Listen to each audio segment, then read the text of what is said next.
Petit émopreneur, dans cette vidéo, je vais te partager un petit échange que j'ai eu avec une personne sur un de mes réseaux. Il me semble que c'est Instagram. Une personne qui m'a posé une question que je pense qui revient souvent et peut-être que toi aussi tu te poses.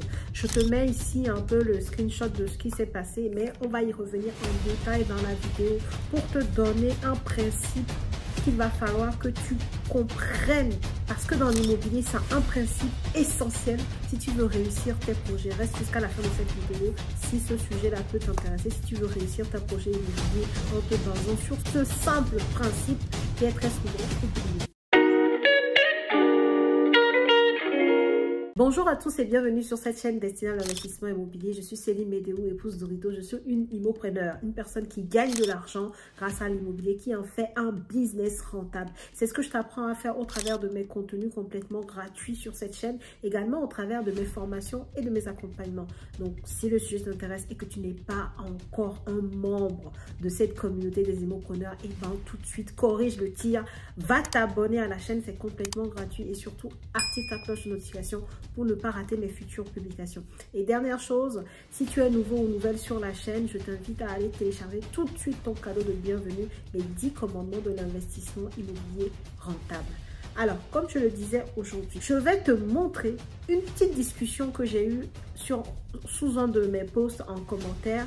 Et on va parler dessus parce que derrière cet échange-là, il y a un principe fondamental qu'il faut que je te partage sur l'investissement immobilier. Alors, il se peut que ce soit de la redite parce qu'il y a beaucoup de choses que je dis, mais peut-être qu'ils ne sont pas bien comprises. Donc, je reviens à la charge, je te reprécise les choses, j'entre au fin fond des conversations, des sujets pour que tu comprennes parce que c'est essentiel si tu veux réussir ton projet immobilier. Dans cette vidéo, je suis sûre que ce que je vais te partager aujourd'hui, tu l'as déjà entendu si tu me suis depuis 2-3 ans, tu l'as forcément déjà entendu, mais peut-être que je vais le dire d'une autre façon pour que ça te rentre bien dans la tête et que tu puisses comprendre le principe et que tu puisses surtout l'utiliser parce que c'est l'une des clés pour réussir tes projets d'investissement immobilier. Alors, je vais te mettre ici la capture d'écran de la conversation. Donc, j'avais fait une publication qui parlait d'un de mes biens immobiliers, d'un de mes immeubles de rapport. Et donc, la personne me dit ceci. Le problème, c'est que vous dites jamais l'adresse exacte ou la ville de là où vous achetez. C'est bien plus facile les villages que les grandes villes. Donc, la personne dit que c'est facile d'investir dans les villages que les grandes villes. Sans savoir, en fait, elle ne sait pas où j'investis, mais elle déduit déjà que c'est facile plus dans les villages que dans les grandes villes. Et donc, moi, je lui réponds, mais pourquoi n'allez-vous pas dans les villages alors? Puisque c'est facile là-bas, en fait, finalement, de ce qu'elle-même, elle dit. Elle me répond, faut être certain de pouvoir louer, de choisir ses locataires, ses garanties et surtout le montant de son loyer. Donc, elle seule, elle a déjà plein d'idées reçues. Donc, dans cette conversation, il y a deux choses. Il y a la première chose où elle dit, souvent les gens, pour parler des personnes qui font de l'immobilier, qui en parlent sur les réseaux, souvent ils ne disent pas les villes dans lesquelles ils investissent, moi y compris. Hein. Ceux qui sont dans ma team, ceux que j'accompagne, que je forme, savent où j'investis. Mais de façon générale, je n'en parle pas sur les réseaux. Et à juste titre, déjà ça, je vais éclaircir ce point-là. Il y a des villes rentables partout en France, d'accord? Très souvent, les gens veulent savoir où les autres investissent pour se faire une idée. Mais la réalité, c'est que si tu habites au sud, moi qui habite en Île-de-France, je vais te donner mes villes, mais tu vas en faire quoi exactement en fait? Il y en a qui veulent s'appuyer dessus pour se dire, ok, moi aussi je vais aller là. Mais ce n'est même pas sûr et c'est là où va intervenir le principe dont je vais te parler tout à l'heure, qui est ultra important dans l'immobilier. Ce n'est même pas sûr que si toi tu vas là où moi j'investis, tu vas pouvoir réussir ce que je fais dans ces zones-là. Donc c'est pour ça que je dis souvent, et j'ai fait une vidéo là-dessus où je vous disais, ne vous intéressez pas à tout comprendre de ce que les autres font, mais plutôt prenez le principe de ce qu'ils font pour l'adapter à vous, votre personne. Si tu vas regarder, je crois que c'est une vidéo de peut-être très récemment, hein, le mois de mars là, où je parlais de ça, d'arrêter de vouloir connaître tout des autres qui réussissent, mais de plutôt copier leurs principes. Parce que tout le monde a un profil différent, on est tous uniques. Ce n'est pas la peine de faire du copier-coller parce que ça ne fonctionnera tout simplement pas. Donc voilà, c'est un rappel, ça c'est dit.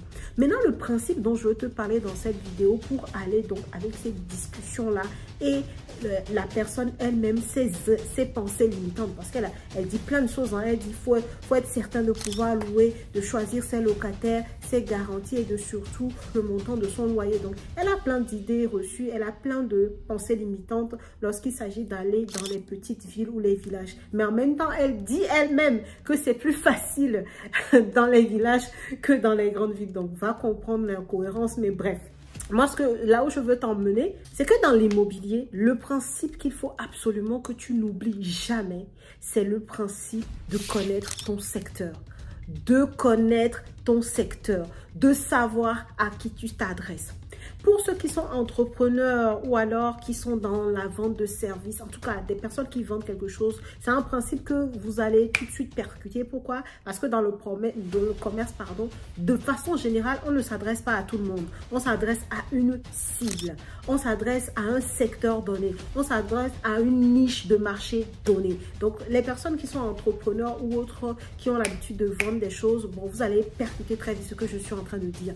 Faire une étude de marché, savoir à qui on s'adresse, savoir son secteur, savoir qu'est-ce qu'on peut avoir dans ce secteur-là, c'est une des clés pour réussir dans l'immobilier. Donc, ce n'est pas la première fois que je vais te parler d'études de marché, mais c'est un principe qui est très important. Cette personne-là, ces craintes-là révèlent le fait qu'elle n'a aucune notion d'études de marché. Parce que quelqu'un qui a une notion d'études de marché sait que pour aller investir dans un secteur, on analyse le secteur, on analyse les points d'intérêt dans le secteur, on analyse les types de locataires qui peuvent y avoir dans ce secteur, on analyse le type d'appartements qui sont plébiscités dans ce secteur, on regarde les loyers qui sont pratiqués par nos potentiels concurrents qui sont déjà en place et versus ce qu'ils proposent dans cette zone pour ces loyers-là, pour nous-mêmes savoir comment on va se placer dans ce marché. Est-ce que ça, c'est un principe qui est clair, s'il vous plaît? Mettez-moi ça dans les commentaires. Parce que c'est crucial en fait. Si tu n'as pas cette méthodologie de comprendre que l'immobilier rime avec stratégie, rime avec méthodo et rime surtout avec études de secteur, études de marché, toi, tu vas faire partie de ceux qui disent que ça ne marche pas. Tu vas faire partie des gens comme cette dame qui pense que c'est plus facile au village, mais en même temps, qui dit qu'il faut être certain de pouvoir louer, de choisir ses locataires, blablabla. Donc, comprends que toute personne qui réussit, que tu vois, que ce soit moi, que ce soit les personnes que j'accompagne, que ce soit même des personnes que tu vois comme ça sur les réseaux, toutes ces personnes qui réussissent dans l'immobilier, aucun ne l'a fait en partant sur un bien au hasard. Aucun ne l'a fait sans avoir fait un minimum d'études de secteur, d'études de marché. Et je me répète encore une fois, il y a deux volets dans l'étude de marché. Le volet 1 de cette étude-là, c'est de savoir si le marché du locatif dans ce secteur est dynamique. De savoir si on va pouvoir trouver des locataires. Et ensuite, il faut aussi savoir à quel type de locataire tu vas s'adresser et est-ce que les prix des loyers qui sont pratiqués dans ce secteur te permettent d'être rentable. Voilà comment nous on fait l'étude de marché. Il y a toujours ces deux volets-là à ne pas omettre en fait.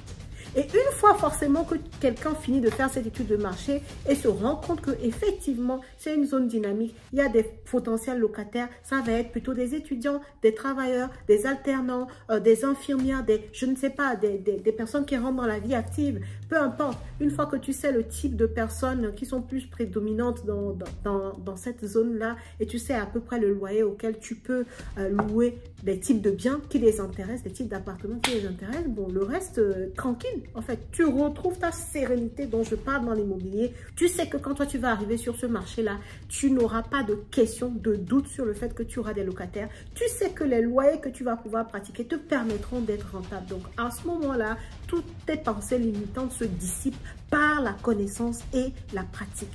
Principe fondamental dans l'immobilier, toujours penser étude de marché. Quelqu'un qui vient te dire, ah, est-ce que la ville d'Amiens, c'est une ville intéressante? Ben, va faire ton étude de marché en fait. Ah, est-ce que la ville de Briey est intéressante? Va faire ton étude de secteur, tu sauras si c'est intéressant ou pas. Ah, moi j'ai peur d'investir ici parce que je ne sais pas si je vais avoir des locataires. Problème d'étude de marché. Problème d'étude de marché. C'est toujours ça, c'est le point crucial qui fait que soit les gens éclatent tout leur plafond de verre, toutes leurs peurs, soit ils sont embrigadés dans ces peurs-là parce qu'ils n'ont pas fait ce travail d'études de marché, d'études de secteur.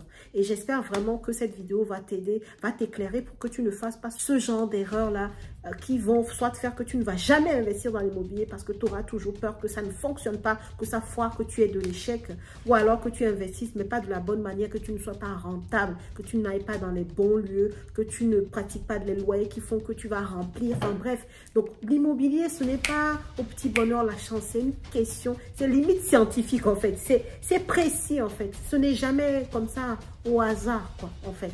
Donc n'hésite pas à pratiquer ce principe fondamental de l'immobilier. Quand tu penses immobilier, tu penses à une ville, tu penses à un secteur, pense études de marché et tu te tromperas pratiquement jamais. Ok?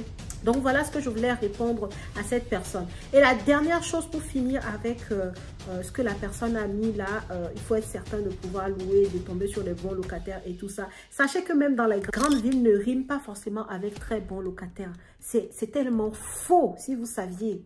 C'est tellement faux. C'est pas une question de ville, c'est une question de personne. D'accord? C'est pour ça que je dis souvent dans l'immobilier, ce qui est important, ce n'est pas une fois que le locataire est en place, c'est avant en fait que le locataire soit en place. C'est la manière dont tu vas sélectionner ton locataire. C'est les garde-fous que tu vas mettre par rapport à tes locataires. C'est ça qui est important en fait. C'est très très important de prendre le temps de sélectionner un locataire, en tout cas de faire toutes les étapes nécessaires dans la bonne sélection de son locataire pour s'éviter, en tout cas pour limiter au maximum d'avoir plus tard des problèmes avec ses locataires. Ce n'est pas encore une fois une personne, une question de ville, c'est une question de personne, d'accord? Donc que tu sois en train de chercher un locataire dans des petites villes ou alors dans les grandes villes, ce n'est pas parce que tu es dans les grandes villes que tu auras forcément des super bons locataires. La personne peut gagner, je te l'assure, même 5 000, 6 7 000 euros par mois et peut être un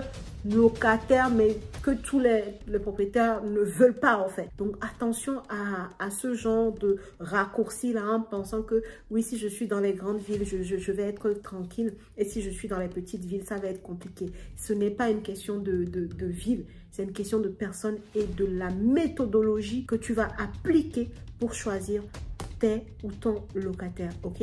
Voilà ce que je voulais vous dire dans cette vidéo. J'espère que cette méthodologie et surtout ce principe que je viens d'expliquer est clair une bonne fois pour toutes, s'il vous plaît. Sinon, réécoute la vidéo une deuxième fois ou une troisième fois, mais il est très important, fondamental que tu comprennes ce principe-là pour pouvoir réaliser avec succès tes projets d'investissement immobilier rentables. Et bien, c'est tout pour moi. Like, partage la vidéo et je te dis à la prochaine vidéo.